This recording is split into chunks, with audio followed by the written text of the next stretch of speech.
Necesitas reír. I'm Frank Lee, and this is an odd adventure.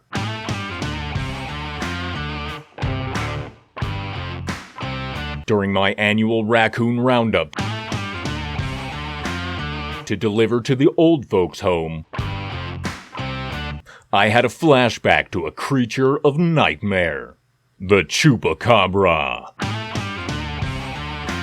Or goat sucker, was originally reported in Puerto Rico in 1995 when local farmers came across 8 sheep completely drained of blood.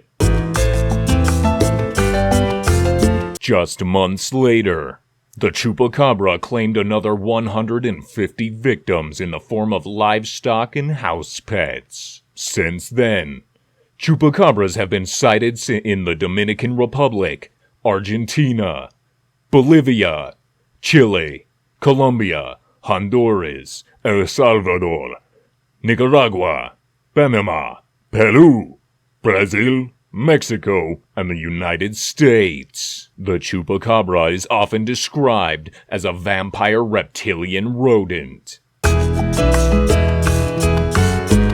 When I heard a 2009 report of the Chupacabra in Oswego County in New York State, I knew I had to investigate. Since this creature is typically reported from Hispanic countries, its presence in New York State was confusing. So I hopped on my private jet and headed to Canovanas, Puerto Rico. In 1995, Canovanas had 35 sightings in 3 months. So I knew this would be a gold mine of information. So I set straight to work, after filling up on 74 servings of arroz con gandolas and 5 barrels of mavi.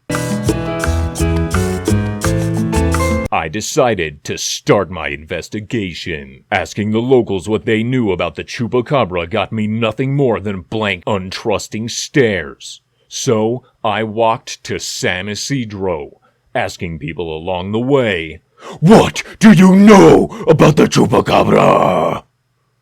Each person I asked gave me the same bewildered look and rushed off.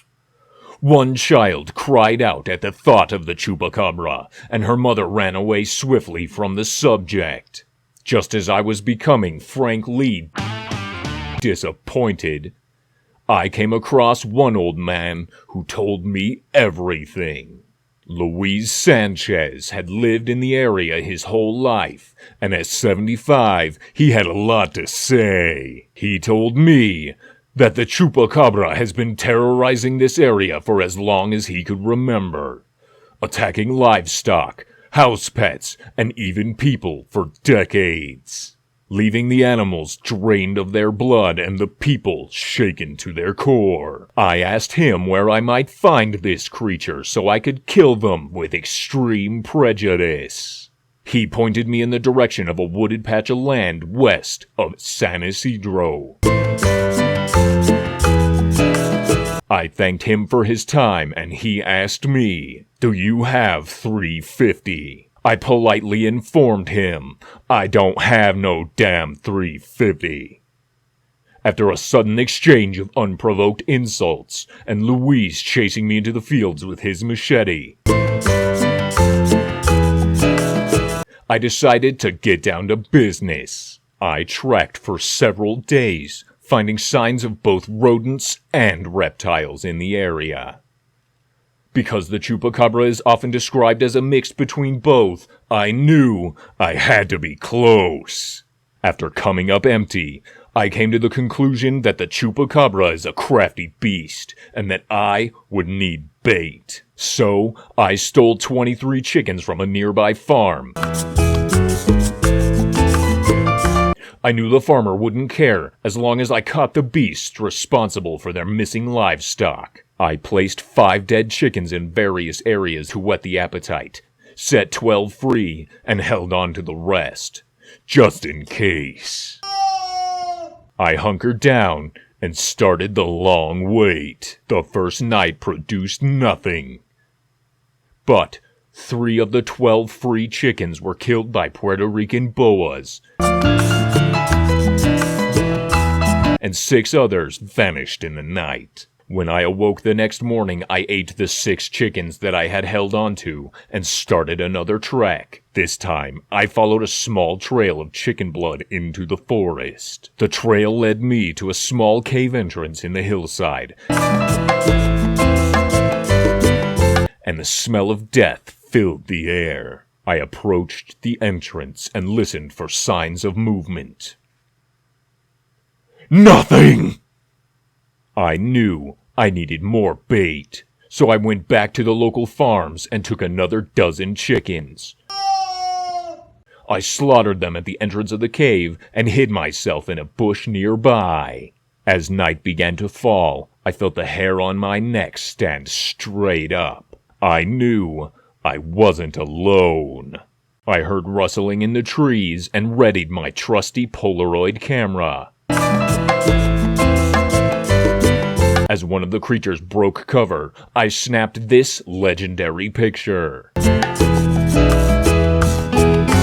The Chupacabra was within my grasp. Before I could even take a breath, 7 more showed up and started dragging the chickens into the cave. As the last chicken was dragged into the cave, I noticed a straggler outside. I took this as my opportunity to make my mark. I sprang into action, shooting the stray with my crossbow and throwing some dynamite into the cave. The explosion shook the entire area, sealing the beasts in their new tomb. I scooped up my prize and started back to town. Just as I was arriving, the Puerto Rican authorities met me on the road. They arrested me for theft of 35 chickens, the illegal use of explosives, trespassing on private land, and disturbing the peace. Just as they were loading me into the car, things got odd.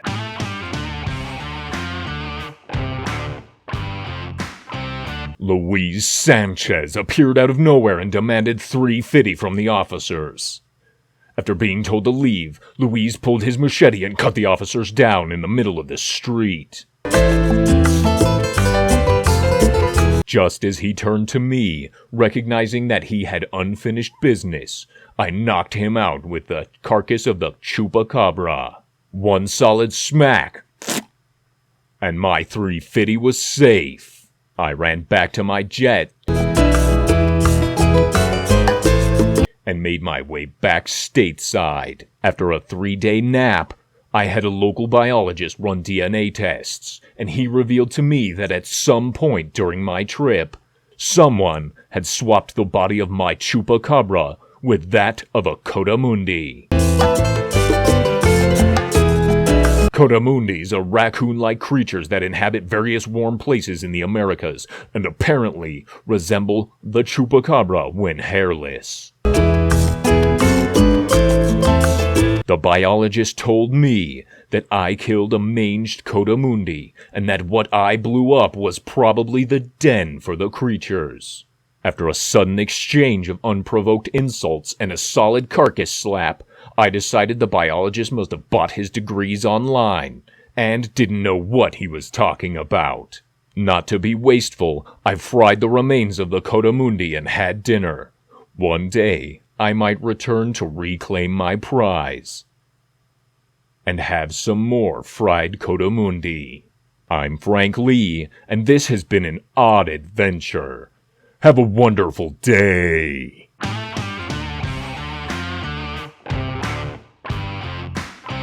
If you have an article that you think I should cover, then please send it to frankleeodd@gmail.com.